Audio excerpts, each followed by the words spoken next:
দুপুরবেলা খাওয়া দাওয়া করার পরে একটু রেস্ট নিচ্ছিলাম। হঠাৎ করে মাকে বললাম, চলো একটু ঘুরে আসি।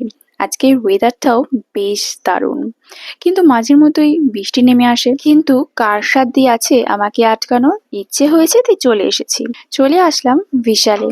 তো সেখান থেকে নিলাম পছন্দ মতো কিছু বিস্কিট।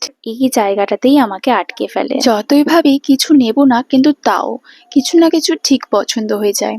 অনেকগুলো প্লেট পছন্দ ছিল, তারপর নিলাম মায়ের হাতে এই দুটো। তারপরে দেখো এই কাপগুলো কি ভালো লাগছিল, কিন্তু নিইনি। মাকে বললাম ব্যাগ দেখতে, মায়ের আর পছন্দই হলো না। যাই হোক, বিস্কিট নিয়েই বিল হলো 660। তারপর আমরা এখান থেকে বেরিয়ে পড়লাম। আর সামনেই একটা মিষ্টির দোকান ছিল, সেখান থেকে গপুর জন্য দুটো মিষ্টি নিয়ে নিলাম। আর হ্যাঁ, গপুর জন্য আবার একটা ক্যাডবেরিও নিয়েছি। আর এই থামস আপটা আমাদের জন্য। তারপর দিব্যি বাড়ি ফিরছিলাম, কিন্তু হঠাৎ করে কোথা থেকে বৃষ্টি চলে এলো।